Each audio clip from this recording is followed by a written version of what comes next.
Bom, acho que dado nossos 3 minutinhos de tolerância, acho que dá para a gente ir começando. Então, tudo bem para você, professor? Posso começar por aqui? Se você quiser. Perfeito. Então, é, boa tarde, pessoal. Hoje nós estamos aqui para o nosso segundo encontro do módulo de Direito Penal. Espero que vocês se encontram bem, ainda que a gente ainda está durante a pandemia, mas toda semana, toda segunda, aqui é o momento de poder refletir um pouquinho sobre ciências criminais. E como a gente começou na semana passada o módulo de Direito Penal com o professor Fábio Dávila, hoje a gente começa a refletir sobre questões específicas em relação à área de direito penal no âmbito das ciências criminais. E hoje a gente tem a alegria e a honra de receber o professor Paulo César Busato, que gentilmente aceitou o convite para estar com a gente aqui hoje, para poder debater um pouquinho sobre a dogmática penal, sobretudo no âmbito do grande eixo temático Teoria Geral do Delito. E o professor Paulo César Busato é professor associado de Direito Penal da graduação, do mestrado e doutorado da Universidade Federal do Paraná, é procurador de Justiça do Ministério Público do Paraná, dentre outras e diversas qualificações no seu vasto currículo.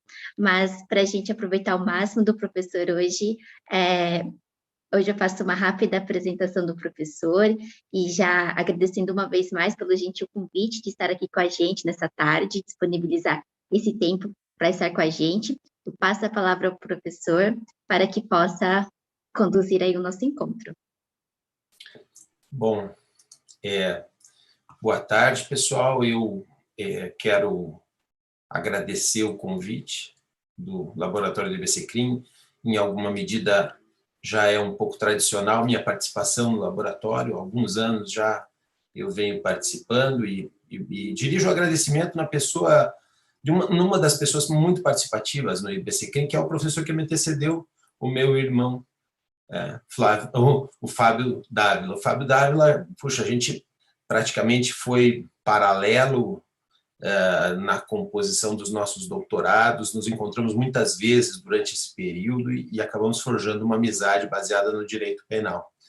A gente tem pontos de vista dos fundamentos das teorias do delito bastante diferentes, mas o que não impede de uma interlocução muito interessante. É um dos penalistas mais instigantes que eu conheço, uma das pessoas e uma das melhores pessoas de conviver que eu conheço. Então, eu fico bem satisfeito que vocês tenham tido antes de mim o contato com ele, porque é uma pessoa que eu admiro, uma pessoa que eu gosto muito na forma de proceder.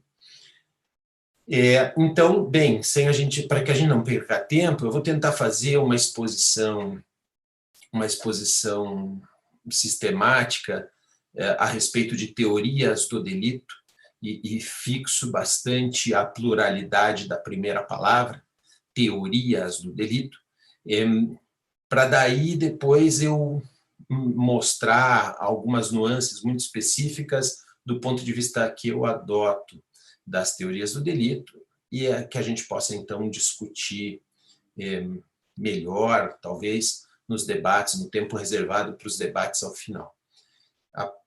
Primeiro de tudo, eu queria dizer que talvez quando a gente vai falar sobre isso e vai dizer, especialmente voltado para o público da graduação em teorias do delito, dá a impressão que isso já é uma retirada da zona de conforto. Talvez a tarde de hoje seja justamente uma tarde desconfortável, né? Talvez a minha missão aqui seja precisamente retirar algumas certezas que possam ter sido inoculadas nos senhores na graduação. Porque, de fato, a teoria do delito não é uma foto, é um filme. Eu acho que esse é o primeiro ponto do que a gente tem que tratar.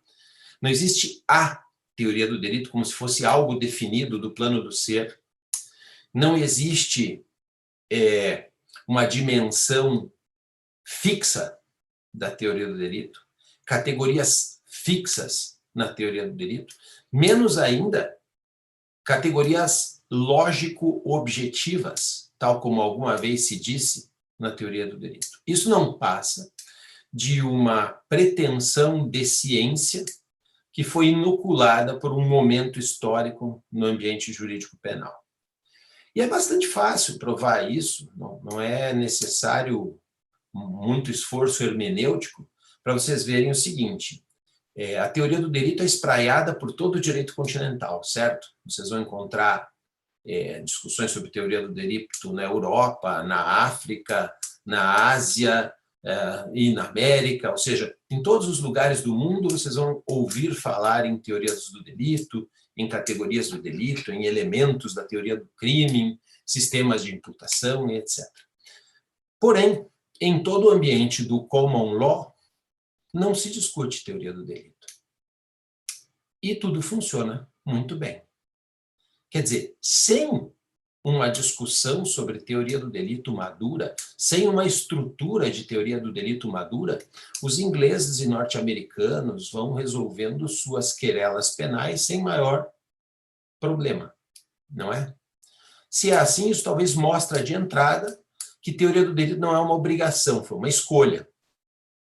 E uma escolha de um dado momento histórico específico do direito penal. A análise sobre o que é ou não é crime é uma análise histórica muito anterior à ideia de teoria do delito. Se trabalhou sobre crime desde sempre, não é? Desde que existem regras, os primeiros códigos penais lá de Italião, a lei de Italião e outras leis, e o direito romano, e em nenhum lugar desse tinha teoria do delito, tudo funcionava, né?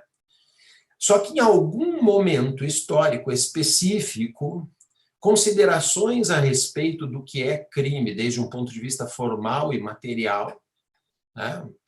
Se a gente pudesse tomar por paradigmas no ambiente continental o modelo kantiano, né, de direito penal material, de crime como ofensa a algo, né, que depois se revela em tópicos específicos em alguns outros autores, assim como o modelo hegeliano formal de violação à norma, consideração do crime como violação à norma e tal. Isso é substituído por um modelo que é um modelo teórico-analítico, por aquilo que a gente costuma falar, ou que vocês certamente ouviram falar na graduação, como sendo teoria analítica do delito, né?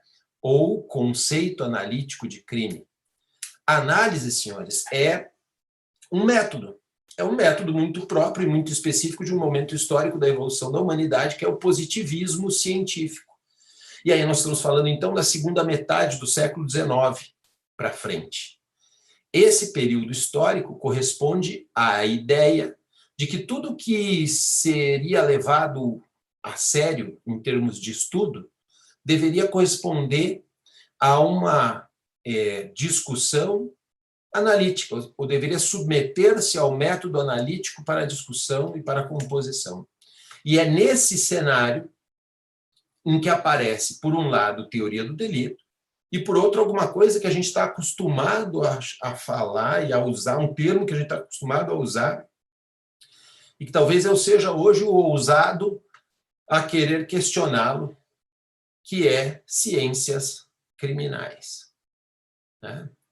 E aqui eu já vou começando a, talvez, tirar o vosso chão. Né? Por um lado, eu vou dizer que não existe uma teoria do delito, mas várias teorias do delito, ou seja, variantes acerca de como analisar o fenômeno criminal a partir de diferentes pontos de vista epistemológicos.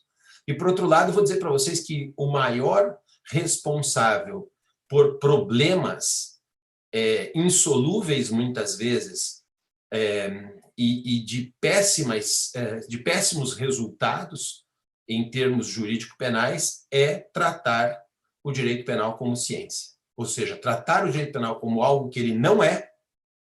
Direito penal não é ciência. Direito não é ciência.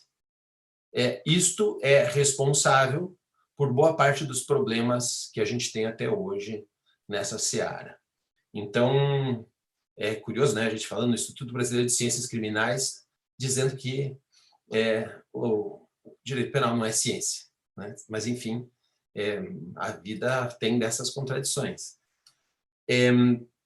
Por outro lado, é justamente o fato de que faz tanto tempo que a gente está acostumado a ouvir falar de ciências criminais ou de usar um método analítico para fazer as discussões, para estabelecer as discussões da teoria do delito, é que faz com que em alguma medida, certos conceitos eles se perenizem, ainda que o seu conteúdo mude.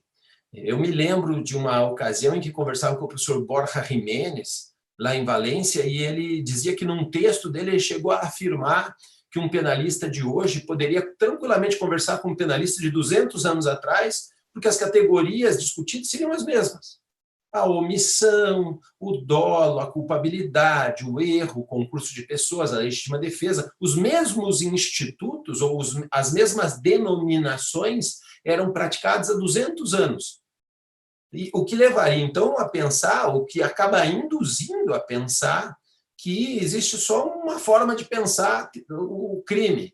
Porque, claro, a duração desse jeito de apresentar as coisas é tão longeva que é maior do que a existência de uma pessoa, né? A pessoa nasce e cresce sob a égide da teoria do delito, ela não sabe muito bem como se livrar daquilo. Aquilo parece uma coisa perene, né? Eu vou dar um outro exemplo para mostrar para vocês como é diferente olhar as coisas desde um ponto de vista do processo civilizatório e desde o ponto de vista de uma vida. Aqui nós todos estamos, nós somos brasileiros, não? Se supõe. Talvez algum tenha aí uma dupla nacionalidade, etc. Mas, num primeiro momento, somos aqui todos brasileiros, né? Eu quero lembrar aos senhores que nem sempre a nossa origem dessa identificação de nação foi assim, né? O mundo se organizou antes em impérios, em cidades-estado, em tribos, em outras formas de organização que não países. Hoje a gente tem uma organização de países que parece em franca ruína, né? Mas a gente tem a sensação, a gente não diz que a gente está brasileiro, a gente diz que a gente é brasileiro. Por quê? Porque essa condição de pertencente a um Estado nacional, ela dura mais do que uma vida. Tá? Vai mudar o modelo de organização do mundo em distribuição de Estados? Isso parece muito evidente para os sociólogos, para os teóricos, é muito evidente. Por outro lado, não vai ser para o nosso tempo, então a gente vai continuar se chamando brasileiro. É a isso que eu quero chamar a atenção. A gente olha para a teoria do delito e pensa, puxa vida, a teoria do delito é isto. Calma. O direito penal já se organizou antes sem teoria do delito. Em alguns lugares segue se organizando sem teoria do delito e talvez para frente a gente não precise dela. Ninguém diz que a teoria do delito é uma coisa perene, e menos ainda que ela pertence a uma lógica da ciência natural, uma lógica do plano do ser. Tá? Eu acho que esse é o ponto de partida da nossa conversa. Claro que, como disse o professor Borja Jiménez, não obstante os termos e os conceitos tenham sido utilizados desde 200 anos atrás, a distribuição das categorias, o conteúdo dessas categorias, a terminologia dessas categorias foi mudando um pouquinho daqui para lá e tal, sem gerar uma turbulência muito grande com o seu uso tradicional.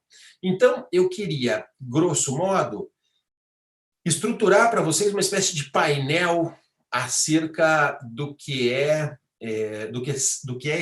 essa relação entre teorias do delito e teorias de base em epistemologias, numa identificação sobre a evolução dessas sucessivas tentativas de sistematizar o direito penal analiticamente. Tá?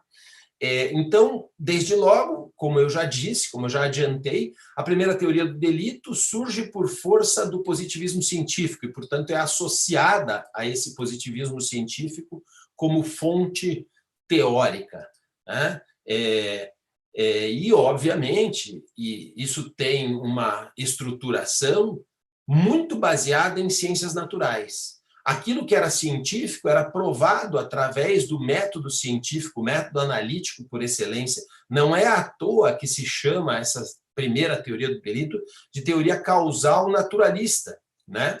Se a gente vê o que foi feito, ou como foi organizado, o paradigma é o von List, né? E também depois o Belling, o Harbrook, mas o von List, principalmente, o tratado do von List.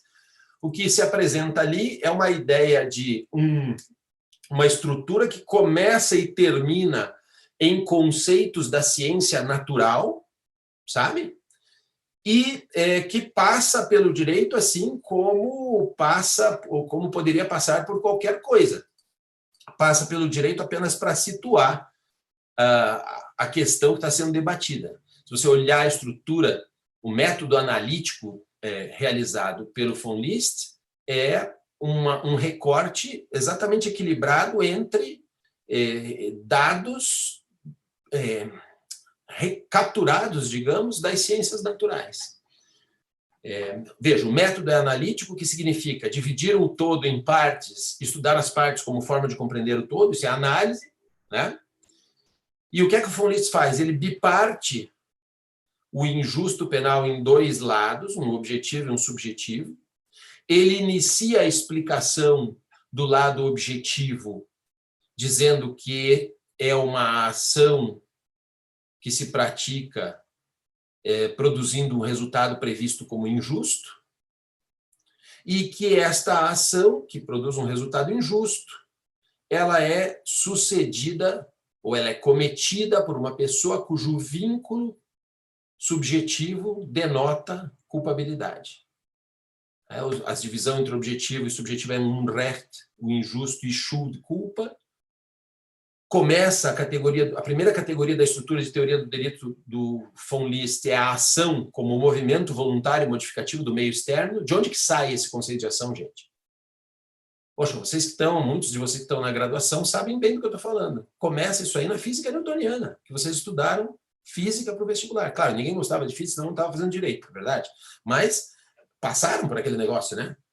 Ação, movimento voluntário modificativo do meio exterior. Da onde tirou o von List isso? Da física newtoniana e, portanto, da ciência natural já afirmada. Esta era a base ontológica sobre a qual se acrescentam as valorações jurídicas do injusto, que depois é bipartido entre tipicidade e antipicidade, vocês sabem, teoria do Ernst Belling, né?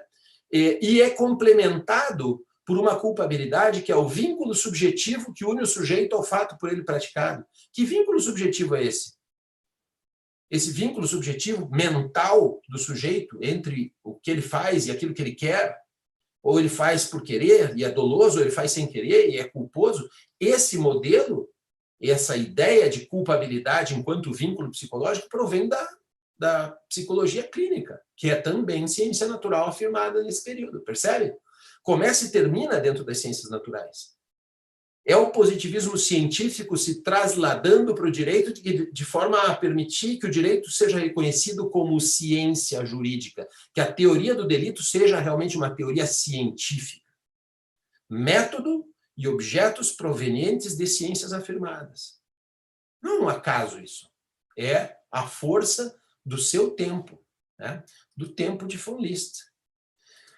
Claro, o passo seguinte dessas teorias, dessas bases teóricas do direito penal, é o surgimento da ideia de que é possível fazer ciência com valores. Lá pelos anos 20, 30 do século 20, aparece no sudoeste alemão a corrente que ficou conhecida como neocantismo.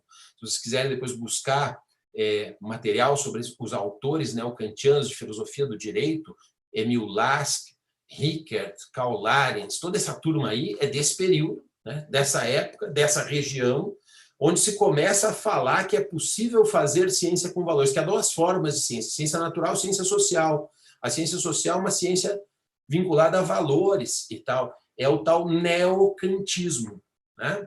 A ideia de que os valores se podem interpenetrar a fórmula científica. E daí aparece, dentro da teoria do delito, toda uma transformação sem perder o perfil analítico. Perceba, se trata ainda de afirmar ciência, mas dizendo que é possível duas formas de ciência, ciência natural e ciência social. Ainda se quer fazer ciência e, portanto, o método continua sendo analítico e continua, então, dividindo todo em partes. Só que, claro, as considerações internas acerca dessas partes, elas começam a aparecer junto com juízos de valor, porque esta ciência valorativa passa a ser admitida. Então, aparecem todos esses autores, como Maurak, aliás, antes do Maurak, Jeschek, Engisch, Metzger, né? Esses autores começam a trabalhar com a perspectiva neocantiana. O grande tratado desse período, assim como o von List para o causal naturalismo, o grande tratado neocantiano é o do Edmund Metzger. né? É o grande tratado de um modelo científico assim. E é o Mesger, junto com o Mayer, junto com outros autores, que começam a trabalhar essas questões normativas internamente da teoria do delito, a ponto de afirmar que o tipo contempla também elementos normativos, que o tipo contempla elementos subjetivos, portanto, toda a carga de subjetividade não está só na culpabilidade, né? A culpabilidade também com juízos de valor, se começa a introjetar na culpabilidade, na categoria culpabilidade, exigibilidade de conduta diversa, o trabalho do Frank, o Bertold Freudenthal vai discutir a imputabilidade como, ao invés de ser um pré-requisito, ela é parte da culpabilidade. O James Goldschmidt vai falar, a partir da sua teoria da norma, de um conhecimento da ilicitude como elemento necessário da afirmação do dolo. Enfim, juízos de valor começam a se insertar lá.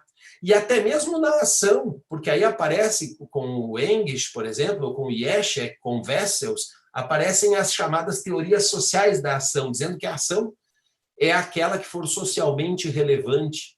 No final, essa teoria social da ação acaba não se unificando muito como teoria da ação, porque cada um tem um perfil um pouco diferente, conceitualmente falando, mas é também a forma de introjetar juízos de valores dentro das categorias delitivas, sem perder a essência de que existe um vínculo entre essa teoria de base neocantiana e essa teoria do delito. O passo seguinte que aparece em termos de teoria do delito, e que certamente vocês já devem ter ouvido, é o finalismo, né? O finalismo que tem como seu grande representante Hans Welzel. O Hans Welzel era um autor que, em princípio, enfrentava-se aos neocantianos desde um ponto de vista filosófico. A cadeira do Welzel na universidade não é só de direito penal, mas de filosofia do direito também, né? Os primeiros escritos do Welzel são muito mais com um viés filosófico, questionando a possibilidade dessa ciência social. Há passagens dos textos do Welzel em que ele diz, olha, a ciência social não pode tudo, existem limites, né? A ciência natural pauta os limites daquilo que a ciência social pode regular. Ele dá uns exemplos, eu não vou explorar todos, mas só para vocês terem uma ideia. Ele diz, por exemplo, que por muito que a norma prescreva que uma mulher deve dar à luz aos 3 meses de gestação, ela vai tardar 9. Parece óbvio isso, não? O que ele está dizendo? Ele está dizendo que existe um condicionamento ontológico do plano do ser a respeito das coisas do dever ser. Portanto, ainda que haja esses dois modelos científicos, o condicionamento, o ponto de partida da estruturação de algo que pretenda ser realmente científico, jurídico-penalmente falando, são estruturas lógico-objetivas derivadas da natureza. Só que ele discorda de que essas estruturas de base, o ponto de partida de estruturação de uma teoria do delito, seja aquela ação da física newtoniana, que ele chama de um conceito de ação cego, porque não percebe que a ação tem por nota distintiva, a ação humana, o direcionamento de uma finalidade. Ele acusa, por exemplo, o conceito de ação causalista de ser incapaz de explicar a ação que produz a tentativa de delito. Porque se a ação é um movimento voluntário, produtor da modificação no meio externo, quando essa modificação não ocorre, porque o delito foi tentado, eu digo que não existiu ação? Parece equivocado, não? Então diz o Welzel, não, a ação é o direcionamento de uma finalidade, portanto, se é assim, esse é o conceito de ação sobre o qual deve se equilibrar as teorias do delito. Tá? Então, se instaura aí uma discussão que depois não vem ao caso, a gente pode até explorar, se vocês quiserem, mais tarde, em termos de debates. Essa discussão sobre causalismo e finalismo, pelo qual passaram as teorias do delito, é, no fundo mesmo, uma grande cortina de fumaça para distrair as pessoas, né? Porque se você discute se a ação realmente é previamente dolosa ou culposa, contempla os elementos subjetivos, ou se esses elementos subjetivos devem ser discutidos lá na culpabilidade, que é a grande discussão dos causalistas e finalistas, pois parece uma discussão vazia de política criminal. Só se fala em teoria, né? E nada mais. E qual é o problema aqui? Esse pessoal que estava discutindo essas coisas o estava fazendo imediatamente após a Segunda Guerra Mundial, A grande discussão causalismo-finalismo nasce com o final da Segunda Guerra Mundial. E a pergunta óbvia é: o que esses autores estavam fazendo enquanto isso? Enquanto a Alemanha, que era a grande matriz de todo esse pensamento, passava por um governo nacional socialista. Desde um ponto de vista político-criminal, o que estavam fazendo esses autores? Edmund Metzger, Hans Welzel. Eu os convidaria para dar uma lida em 2 livrinhos, que ficam recomendados aqui. Um é do professor Munhoz Conde, tem tradução para o português publicada pela Lumen Iuris, mas tem a original, que é pela Tirano Leblanc, que se chama Edmund Mesmer e o Direito Penal do Seu Tempo. Ali vocês vão ver qual foi o vínculo que Mesmer teve com o nacionalsocialismo. E convidaria também, tem tradução pela Tirano Brasil, mas tem um livro original pela Tirano espanhola, que é o livro do professor Javier Llobet Rodrigues, que é o Nacional-Socialismo e Antigarantismo Penal, que é o direito penal entre 33 e 45 na Alemanha. Nesse livro, o professor Javier tem um capítulo inteiro dedicado a Welzel, para mostrar qual era o vínculo do Welzel com o nacionalsocialismo. Aí vocês vão saber por que tem uma discussão finalista e causalista que dura tantos anos, assim, que parece uma coisa tão transcendental, mas que, no fundo, é igual àquela citação do Shakespeare, né? A vida é um conto narrado por um idiota, cheio de som e fúria, significando nada. Porque, no final das contas, político-criminalmente, e do ponto de vista realmente estrutural daquilo que significa a aplicação do direito penal, se o dolo está na culpabilidade ou se o dolo está no tipo, francamente, eu nunca vi um advogado, juiz ou promotor dizer para o destinatário da aplicação da norma: não se preocupe, porque o dolo está no tipo. Me parece uma piada de mau gosto. O cara não quer saber disso. Ele quer saber como é que se aplica esse negócio. E talvez esse seja o passo subsequente da teoria do delito. Quando os teóricos, os juristas, os penalistas atingiram maturidade suficiente, distância histórica suficiente desse período, eles convidam, acontece um movimento de convite de volta para dentro da discussão jurídico-penal de aspectos político-criminais. Isso vai acontecer lá pelos anos 70 do século XX, o marco aí interruptivo já não é um tratado, depois vem um tratado, mas o marco interruptivo é um livrinho muito pequeno, que é uma aula inaugural da Ludwig Maximilians Universität, do professor Klaus Hoxin, que é a Criminal Politik und Strafrechtssystem, né? Política criminal, sistema jurídico penal. Esse escrito é um escrito que questiona o modo de proceder da teoria do delito até então, inclusive dizendo que a teoria do delito, tal como aplicada, poderia gerar resultado injusto, e convocando para a correção das injustiças derivadas desse instituto ou da aplicação da teoria do delito às cegas, os princípios jurídico-penais. E esses princípios, obviamente, são um convite à discussão da política criminal, a correção do direito penal, da aplicação da ciência jurídico-penal por uma discussão político-criminal. Ou seja, a ideia é para que serve mudar a pergunta sobre o direito penal. A teoria do delito, as teorias do delito clássicas, causal naturalista, neo-kantiana, finalista, elas estavam preocupadas com afirmar o que é crime. Tanto é assim que, se vocês observarem as estruturas iniciais da teoria do delito, causal naturalista ou finalista, o começo da frase é o mesmo. Eles começam pela ação, certo? E o que é a ação para eles? Diz Welzel, diz von List, a ação é um movimento voluntário modificativo do meio externo. Welzel diz, ação é o direcionamento de uma finalidade. Percebam que, nos dois casos, o início da frase é a ação é. Se pretende afirmar um ser da ação e, sobre esta ação, tratar das qualificações teóricas do delito para poder discutir teoria do delito, porque se trata de uma afirmação do que é crime. Será crime quando reunir todas aquelas categorias delitivas. Não será crime quando um desses elementos faltar para a definição do crime. Veja, se está discutindo o ser do crime, um dado ontológico, do plano do ser. Não é mais essa pergunta a partir do funcionalismo do von List.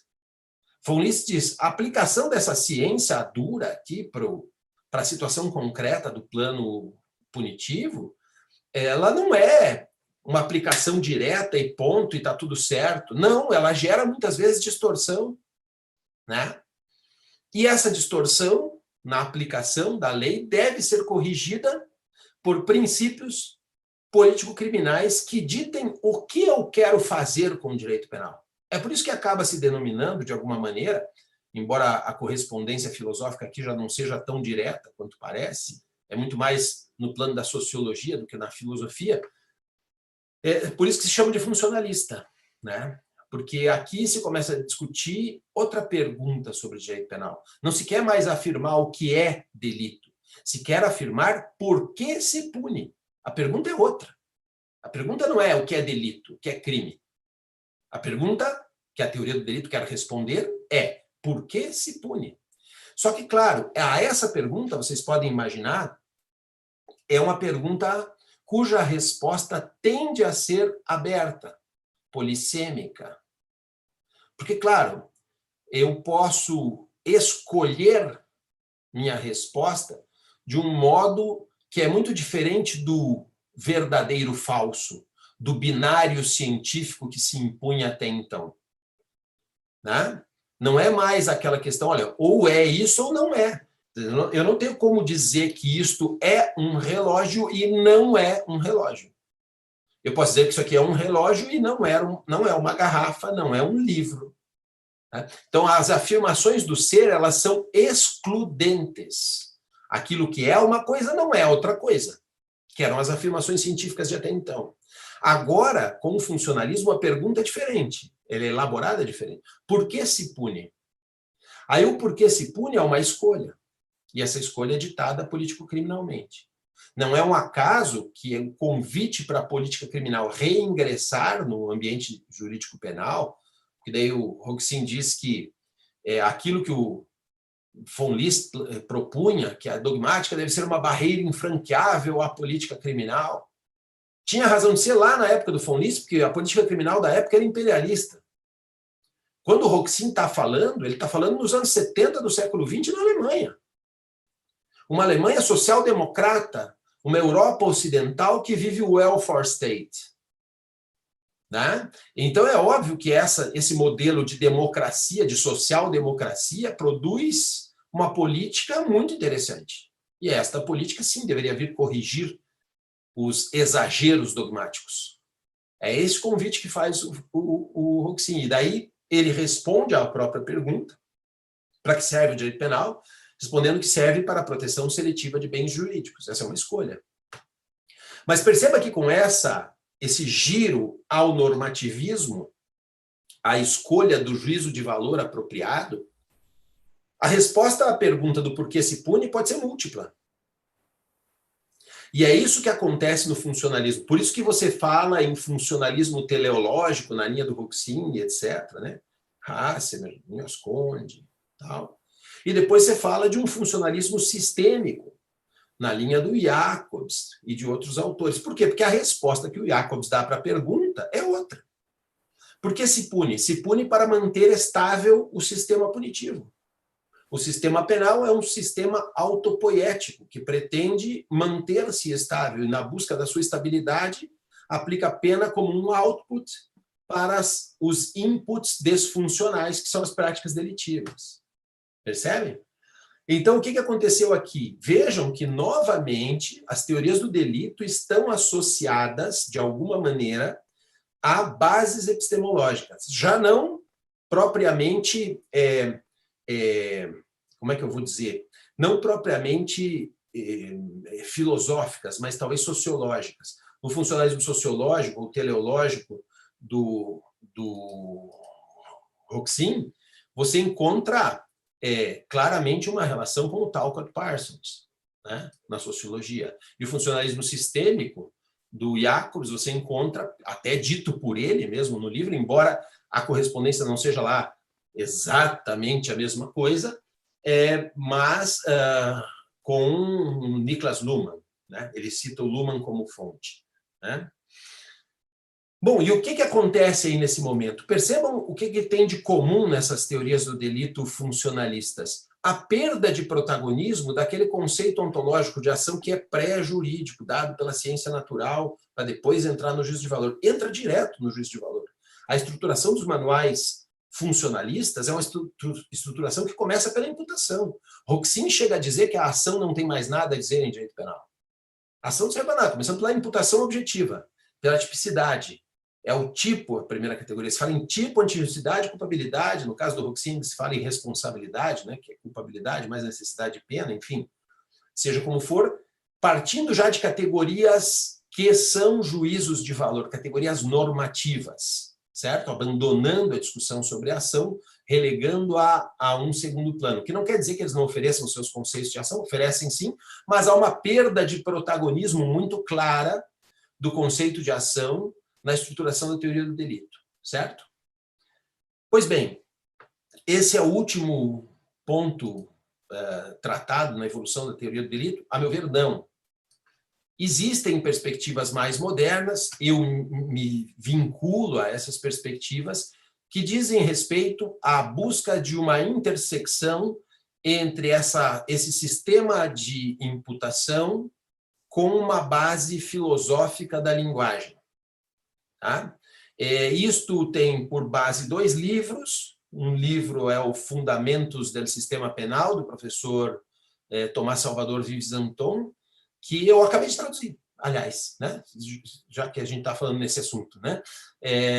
Não saiu ainda, não está pronto, acabei de falar hoje, até perguntei para poder contar para vocês, né? Perguntei para a editora, é para Tirano Leblanc, eles estão fazendo a tradução para o português, e ela me disse que ainda não está pronto, mas que deve sair ainda talvez no final de setembro ou no começo de outubro, o livro, né? Que é a tradução, na verdade. Né? O livro é de 2011, a segunda edição que eu traduzi, o livro original de 2000, aliás, de 96, o livro do professor Vives. Fundamentos do Sistema Penal. Esse talvez seja o livro base dessa guinada para o ponto de vista epistemológico da filosofia da linguagem aplicada, mas que tem também nos Estados Unidos, na pessoa do George Fletcher, uma organização curiosa nesse sentido, porque se faz um caminho às avessas. O Fletcher faz um caminho pela via norte-americana, eu já disse para vocês que lá não tem teoria do delito, né? Ele busca organizar o sistema a partir da linguagem, trazer um sistema a partir dos precedentes dele reconhecido dentro da linguagem. Quase como fazer um método indutivo, buscar um geral a partir dos grupos de casos, num livro chamado Rethinking Criminal Law, que também é uma referência que vocês podem... Se vocês quiserem, esse Rethinking Criminal Law tem como último capítulo uma parte geral, que depois foi publicada em separado como Basic Concepts in Criminal Law, e para aqueles que eventualmente prefiram, ele tem uma tradução para o espanhol publicada pela Tirano Leblanc, pelo professor Munhoz Conde. Então, esses livros compõem uma base, que é a base de filosofia da linguagem aplicada, e que talvez seja esta a última das, vamos lá, das proposições de uma base epistemológica para a teoria do delito, à qual eu me vinculo. Né? Então, dito isso, dito um panorama sobre a teoria do delito, eu vou agora, então, explorar um pouco essa questão para falar do porquê, né? Do porquê me parece essa fórmula uma fórmula mais adequada. Parece bastante óbvia a razão para descartar as teorias de base clássicas, né? Há razões político-criminais, há razões de insuficiência teórica, há razões das mais variadas para a gente deixar de se vincular ou escolher um modelo causalista ou finalista de teoria do delito. Primeiro, sim, o ontologicismo das teorias do delito causais e finalistas, a insuficiência do paradigma ontológico para uma teoria do delito, talvez chegue a ser até uma obviedade, mas, por outro lado, ela tem íncito um autoritarismo. Não é um acaso que esses autores tivessem vínculo com o modelo nacional socialista, porque a ideia de que você tem uma estrutura que corresponde a uma verdade a respeito daquilo que é crime ou não é crime, é em si mesmo uma afirmação autoritária. Vocês percebem? O ontologicismo se baseia em uma pretensão de verdade. E a gente está acostumado com essa pretensão de verdade, isso que é o pior, né?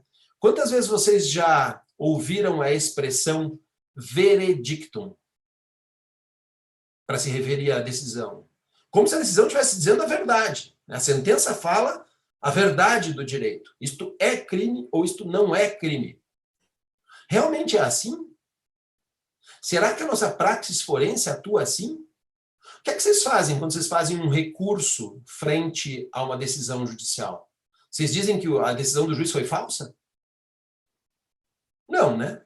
Vocês dizem que vocês têm um resultado mais justo para apresentar daquela análise de provas do que o juiz. Vocês acham que o resultado de vocês é melhor que o dele. Ora, se é verdade e falsidade não admite melhor ou pior. Não existe verdade melhor, verdade pior. A verdade é uma coisa, o resto é falso.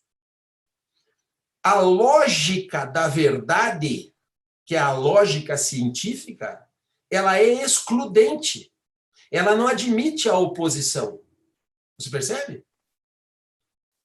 Esse ponto de vista é um ponto de vista intrinsecamente autoritário. Né? O que não é verdadeiro é falso, está fora, é excludente. Tá?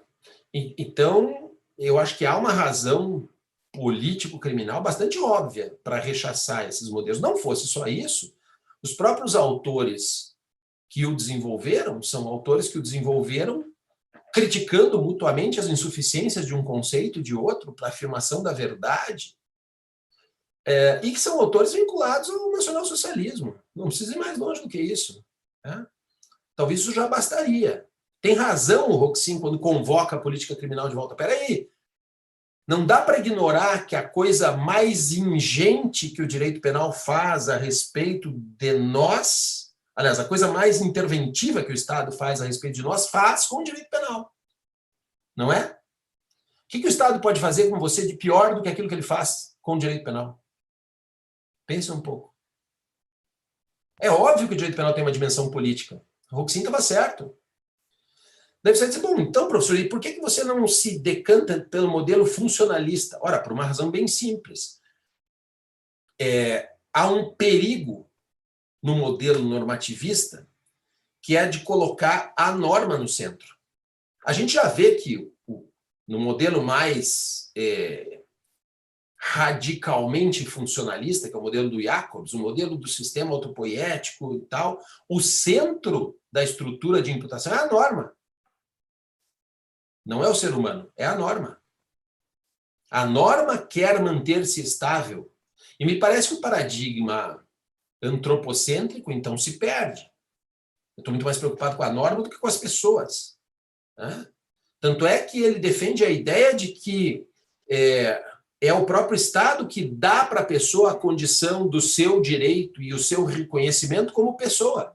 Pessoa, para o Jacobs, vem de persone, do teatro grego, que é a máscara utilizada para representar algo socialmente. Se você não representa nada, ou se você nega a possibilidade de que esse Estado seja a sua fonte de personalidade, você está fora do Estado, portanto, fora do direito, e para você cabe tudo, inclusive a condição de inimigo. Não é um acaso que o professor Jacobs, quando vai tratar do direito penal do inimigo, termine usando a frase finds in datu non personae, que é não outra coisa que não o inimigo é realmente uma não pessoa. Percebe? Então, quais são os riscos do normativismo absoluto? Pois os riscos são esses.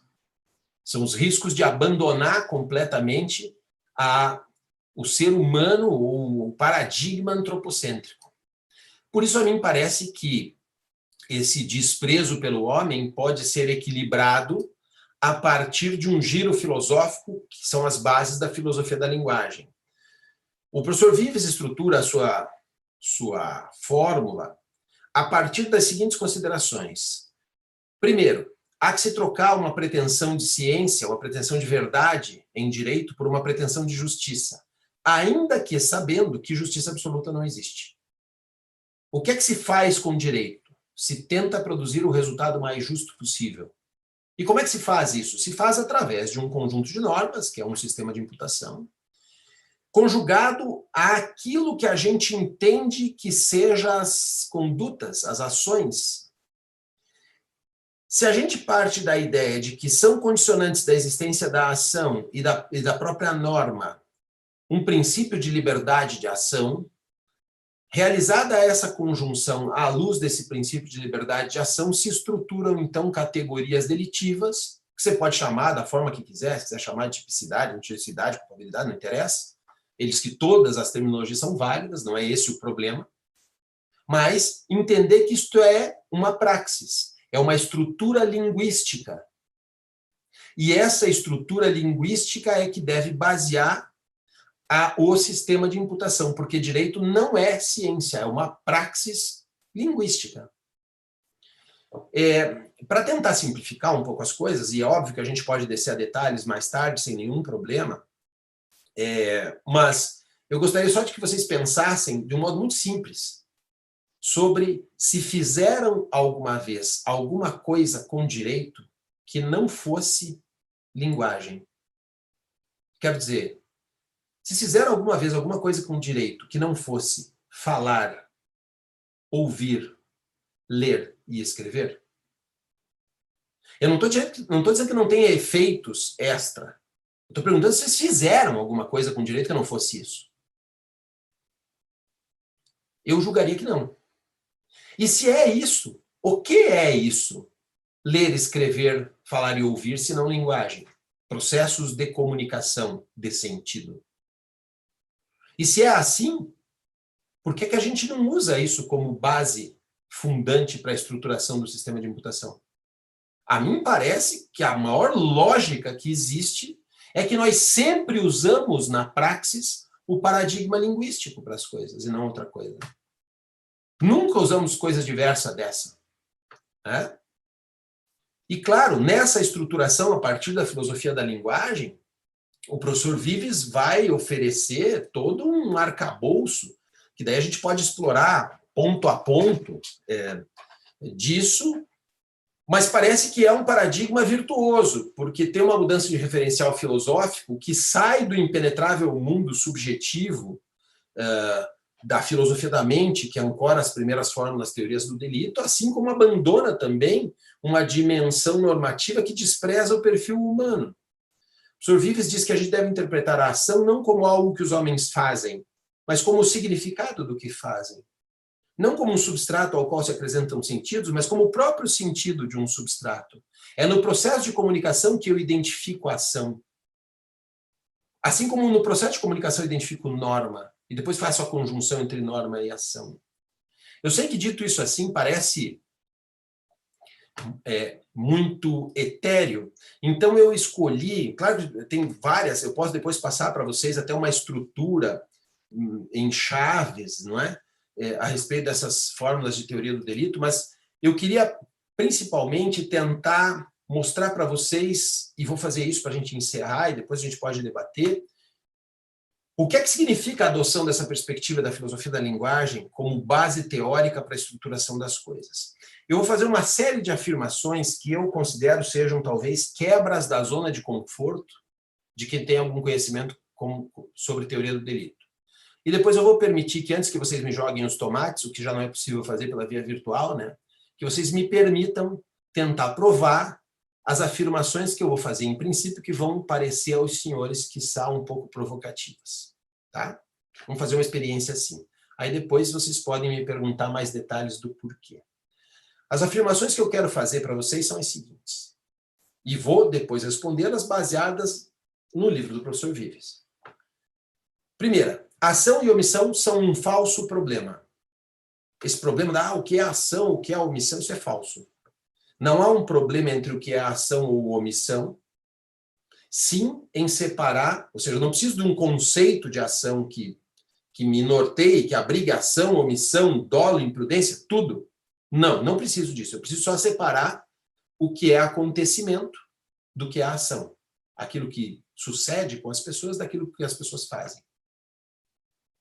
Segundo, a gente começa a estruturação do sistema de imputação pelo tipo e não pela ação. Bom, vocês diriam, isso também faz o Rochin e tal. Sim, mas ele despreza um modelo de ação. E aqui a gente vai ter um. Terceiro, o dolo é atributivo normativo e não ontológico descritivo. Quando eu digo isso, você pode dizer, ah, não, mas tem um monte de dolo normativo por aí, professor. Muita gente fala, só que o dolo normativo de alguns autores, Rochin incluído, é um dolo que tem lá no fundo uma pretensão de correspondência. Não, o dolo é um juízo de valor que se faz, mas ele deve equivaler àquilo que o sujeito pretende ou conhece. Vamos lá, eu já parto do princípio de que aquilo que o sujeito pretende ou conhece é inacessível e não tem saída e nós temos que desistir disso. Mas isso é melhor para nós. O que parece gerar, talvez, uma insegurança jurídica, mas depois eu explico. Mas as situações de inexigibilidade, elas não excluem a culpabilidade, excluem o injusto. Daí, a Daiane já está ficando intrigada. Aí eu digo, as situações de exclusão de punibilidade, como prescrição da pretensão punitiva, por exemplo, excluem o crime e não a pena. Aí sim nós vamos enlouquecer, né? Você está dizendo que vai trazer a punibilidade para dentro da teoria do delito? Não. Não, mas a pretensão de punibilidade, sim. Ah, mas não é a mesma coisa? Não. Não, não é. E, finalmente, eu vou dizer para vocês que a dicotomia entre erro de tipo e erro de proibição é um critério subliminar que pouco serve ao direito penal e as coisas podem ser resolvidas muito melhor de outro jeito. Daí vocês vão dizer, então o cara realmente enlouqueceu, nós vamos internar esse professor aí e vamos buscar um outro para tentar falar de teoria do delito. Então vamos lá. Então, antes que vocês comecem com as críticas, me dão só alguns minutos. Primeiro, eu disse para vocês que ação e omissão são um falso problema, não existe essa ideia de que ação é uma coisa e omissão é outra. Elas são só expressões de sentido contextual que eu dou para uma mesma coisa. O exemplo é do professor Fletcher, os guardas do Palácio de Buckingham. Já viram? Sabe do que eu estou falando, né? Aquele pessoal com o paletozinho vermelho, o chapéu ridículo, aquele, sabe? Imóveis na frente do palácio. Muito bem. O que eles estão fazendo ali? O que é que o guarda faz, gente? O guarda guarda, né? O guarda vigia, não é? O palácio. Vigiar é um fazer ou não fazer? É um fazer, não é? Então ele está vigiando o palácio enquanto está ali. Muito bem. Pense nesse mesmo guarda, no domingo, sem uniforme, no Hyde Park, na frente do palácio, dando uma voltinha e tal. Daqui a pouco ele cansou, daí ele dá aquela parada. Clássica, né? O uso faz com que ele permaneça, né? E cai alguém no lago e começa a se afogar. E ele está lá. Vocês dizem que ele cometeu algum delito? Qual é o delito? Omissão de socorro? Então tá, se ação e omissão são ontologicamente, no plano do ser, coisas diferentes, onde é que está a diferença ontológica entre o que fez o guarda durante a semana e o que ele fez no final de semana? Porque fisicamente ele fez a mesma coisa. Daí você vai dizer, ah, não, então não é um problema ontológico, é um problema normativo, dos juízos de valor, das normas. É? Mudou o código do meio de semana para o final de semana? Não, né? Pô, mas eu chamei um de ação e outro de omissão, por quê? O que é que mudou durante a semana para o fim de semana? Ah, ele não está mais de uniforme, ele não está mais na frente do palácio, caiu alguém no lago, está se afogando. Pô, mudaram as coisas que estão ao redor daquilo que ele realiza fisicamente, e aí a conjunção entre as normas e aquilo que ele faz passa a significar outra coisa. Perceba que eu estou fazendo uma análise de circunstâncias. E as circunstâncias não são a coisa, são o que está ao redor da coisa, porque essa palavra provém do latim circumstare, estar ao redor de. Não é a coisa, é o que está em volta dela, que traduz o sentido que eu atribuo para aquele agir ou omitir. Portanto, ação e omissão não pertencem ao plano do ser mesmo. Tinha razão quem criticou os conceitos ontológicos de ação, que eles eram insuficientes. Esses conceitos pertencem a um outro ambiente, que é o ambiente do sentido linguístico, das praxes reiteradas pelas quais nós reconhecemos alguma coisa como a ação de correr, a ação de parar, a ação de matar, a omissão de socorro, e enfim, todas elas. Linguagem. Segundo, eu disse que se começa pelo tipo e não pela ação, porque o professor Vives diz que a categoria básica que estrutura a fórmula de imputação é o tipo de ação, e não ação típica. Por que isso? Porque é isso que eu faço. Eu não vou buscar as ausências de ação primeiro, não vou olhar para a ação primeiro para ver se o cara agiu por um ato reflexo, se foi hipnose, se foi para depois ver qual é o tipo. Não é assim que funciona. Eu pego um inquérito policial, na praxis, olho na capa, está escrito furto. Eu vou abrir ou ver os depoimentos para ver se os depoimentos fazem sentido de furto, ou se eles fazem sentido de roubo, ou se eles fazem sentido de um indiferente penal. Tá? Eu vou olhar depois o que é o sentido daquilo que normativamente se lhe atribui. E, portanto, se começa pelo tipo. Mas aquele tipo pretende ser traduzido normativamente com o sentido de uma ação a partir de uma expressão de sentido derivada das praxes reiteradas pelas quais eu a reconheço. Bem, sobre o dolo é obviamente atributivo normativo e não ontológico descritivo. Não tem como entrar na cabeça da pessoa e dizer o que ela que ela agiu dolosamente. Isso é fácil de ver, né? Pense no júri. Pense no júri. Vai ser convincente o advogado de defesa que diga assim, olha, jamais passou pela cabeça do réu que ele quisesse matar. Ele nunca pensou em matar, ele disparou e produziu uma lesão, mas não era a pretensão dele matar, jamais. Ele nunca pensou nisso. O jurado está convencido com esse advogado? Vocês pagariam um advogado para defendê-los dessa forma no júri? Ou o acusador, o promotor? Não, ele sempre pensou em matar, ele queria matar. Não conseguiu. Né? Mas ele pretendia matar. Esse era o objetivo dele, claramente, sempre foi. Do que você está falando, cara pálida? Diz o jurado. Né? Agora, se o promotor disser assim, ele tinha 6 balas no revólver, disparou todas as 6, recarregou o revólver e disparou de novo todas as 6 e ainda deu com o revólver. É óbvia a intenção de matar, mas ele não está falando do que se passou na cabeça do sujeito. Ele está falando das circunstâncias em que se deu a conduta pela qual se reconhece uma tentativa de homicídio, porque ela traduz o sentido do que vai dentro. Por indicadores objetivos externos, traduz o sentido do dolo, porque o dolo, ou a vontade, ou a intenção não se encontram na cabeça do sujeito, mas na ação que ele realiza. E vejam, nem sequer é só no momento em que realizam. Porque o defensor, que vai ser eficiente, vai ser aquele que vai dizer assim, olha, ele tinha 6 balas no revólver e disparou uma só. Ele estava a 3 metros da vítima, ao invés de disparar na cabeça ou no peito, ele disparou na perna. E tem mais, depois que ele disparou, ele ainda colocou a vítima no carro e levou para o hospital. Não é tentativa de homicídio, é lesão corporal. Percebe que ele não está falando do mental? Ele está falando das circunstâncias que transmitem o sentido disso. E é assim que a gente faz na praxis desde sempre. Porque direito é linguagem. Por que a gente quer encaixotar isso na ciência? Me explique. Por que você pretende que corresponda àquilo que está na cabeça do sujeito, teu dolo? Se fosse assim, você jamais teria conseguido provar um dolo na vida. Nunca. Porque você não tem acesso a ele em primeira pessoa. O juiz também não tem.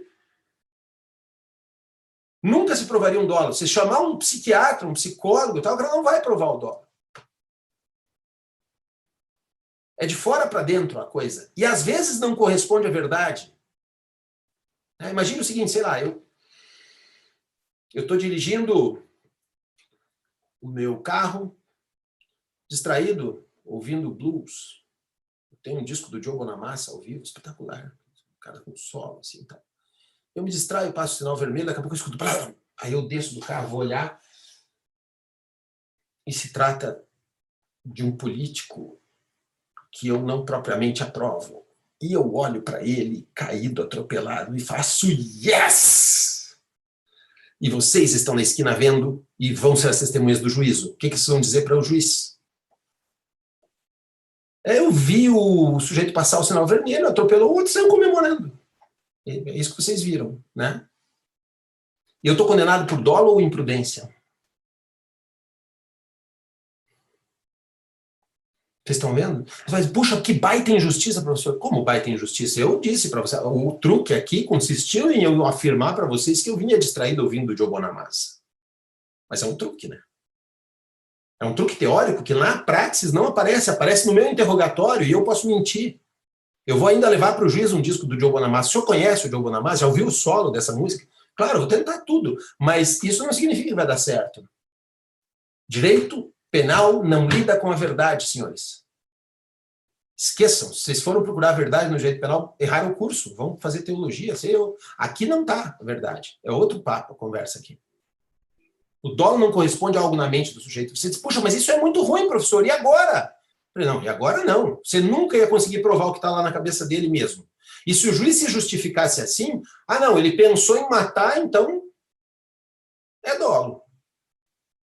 Como assim? Não, ele pensou em matar, ele tinha consciência e vontade, acabou. O juiz está justificado. Só que se o juiz não pode acudir ao mental, ele tem que dar as razões externas pelas quais ele atribui o dolo. Ele tem que fundamentar, ele vai dizer, olha, eu atribuí o dolo por conta disso, disso e disso. Daí você tem os contra-argumentos para dizer, mas olha, mas tinha isso também, tinha isso, que desconstitui a ideia de que traduzia um dolo. E aí sim eu tenho fundamentos discutidos e discutíveis, que é exatamente como funciona a praxis forense.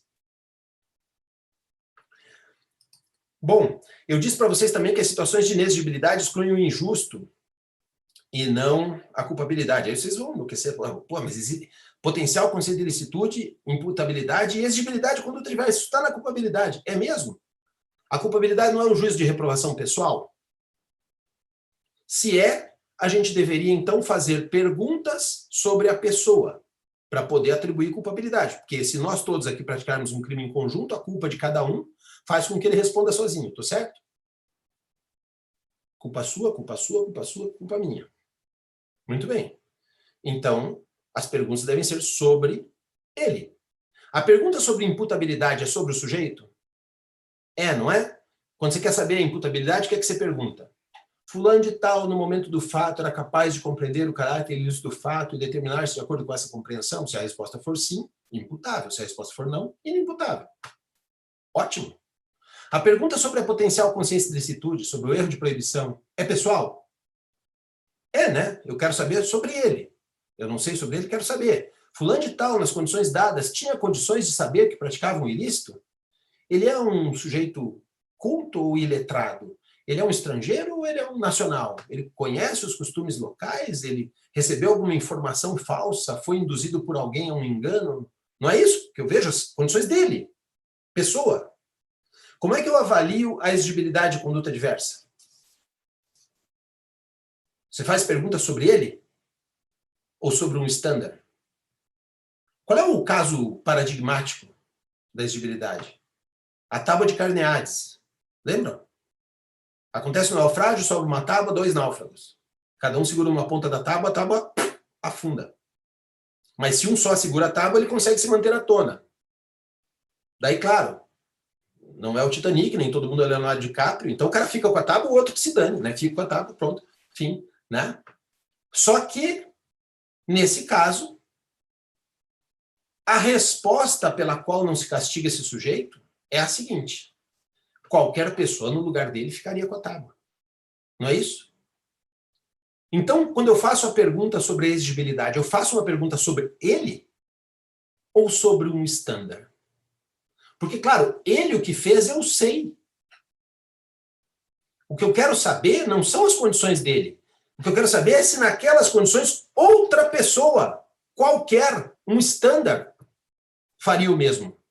Porque se o estándar não correspondeu ao que ele fez, aí ele roda. Então não é um padrão pessoal, é um padrão estandartizado. Diz respeito ao fato e não ao sujeito. Isso, gente, o Maura que já tinha descoberto como falso, que não dá para começar a discussão da culpabilidade pela imputabilidade estava errado. Depois vocês procuram, Maurer que chamava de Zurechnungsbarkeit, de atribuibilidade, possibilidade de atribuir algo a alguém, e aí subdividir a coisa, já lá no finalismo. Mas hoje em dia está muito claro que o que acontece nesses casos é uma permissão fraca. Eu permito que o sujeito realize isso excepcionalmente, mas é por causa da situação do injusto, e não dele, pessoa. Não é uma reprovação da culpabilidade. A gente pode discutir isso mais em seguida. Daí, só para não dizer que não falei das flores, das outras duas coisas, porque acabei, já estourei meu tempo, já faz tempo, já levei cartão amarelo, vermelho, todos eles e tal. E a gente que precisa ter algum tempo para debater. Então, muito rapidamente, as questões de exclusão da punibilidade, da pretensão de punibilidade, afastarem o crime. Eu, no manual, tenho um capítulo sobre isso, falo, né, da necessidade de tratar a pretensão de punibilidade, que começa quando eu denuncio alguém, começa a ação penal, começa a persecução, pretendo punir. Mas pode acontecer alguma coisa no meio do caminho que me impeça disso. Uma dessas coisas é, por exemplo, a prescrição da pretensão punitiva, que é diferente da pretensão executória, prescrição da pretensão punitiva, né? Terminou antes o processo, não consegui, no prazo, alcançar o sujeito. Mas isso é extinção da punibilidade, não do crime. Como não?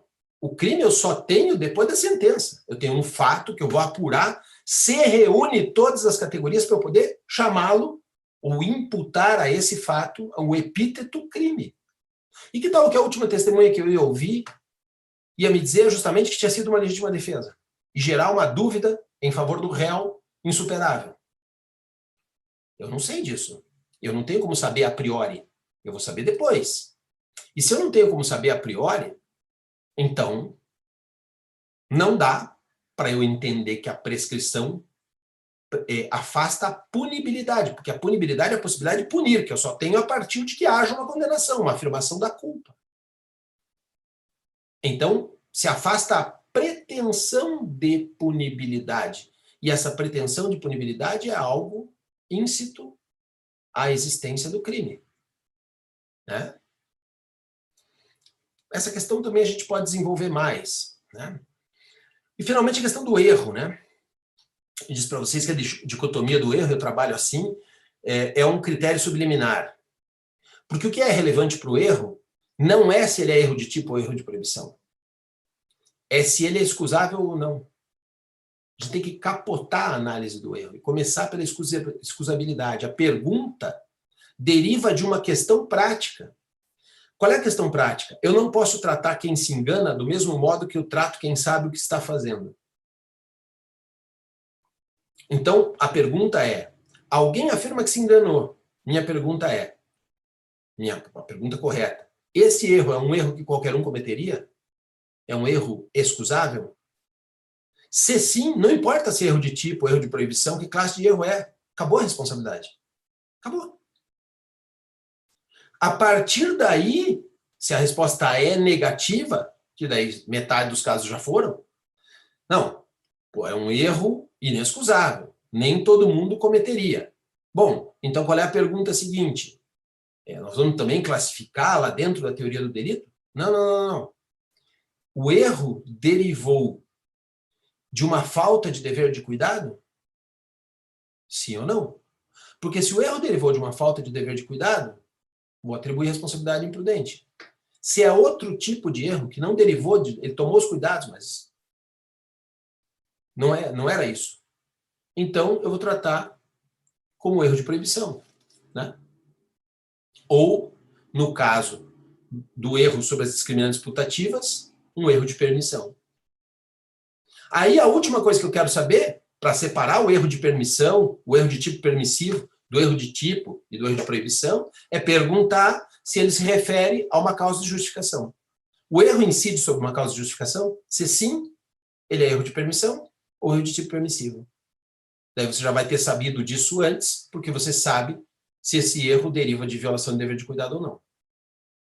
E se a resposta for não, ele é erro de proibição ou erro de tipo, conforme você já tenha respondido antes, se ele gera uma responsabilidade por imprudência ou não. Se for um erro derivado de uma violação de dever de cuidado. Então, capotou a teoria do erro, você resolve o assunto. Por que se faz assim? Porque é assim que se faz na prática.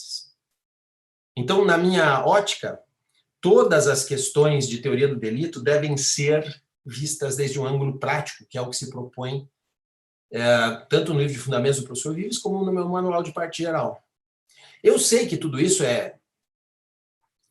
muitos de vocês nem tiveram contato com esse tipo de perspectiva e tal, e é natural no ser humano apresentar uma certa resistência ao novo. É bem assim que acontece as coisas, ainda mais em direito, que é muito tradicionalista, né?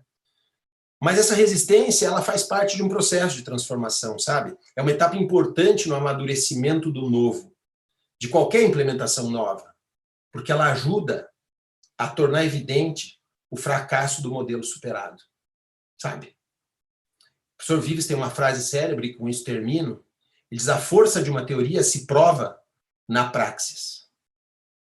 Eu acho que ele tem razão. Tá? Então, senhores, nós temos algum tempo ainda, lamento ter ultrapassado o tempo prescrito pela Daiane, mas eu fico aí à vontade, fica à disposição dos senhores as perguntas que tiverem, aquilo que eu puder alcançar nesse tempo que nos é dado, ótimo. O que não puder, depois ela pode me repassar ou passar o meu e-mail para o pessoal aí, que eu acho que é um modo de seguir em contato. E tem mais, se vocês quiserem depois ver, eu tenho um canal de YouTube que vocês podem ver aulas do mestrado, do doutorado e algumas palestras sobre teoria significativa que estão lá. Só procurar pelo meu nome no YouTube, vocês vão encontrar um canal.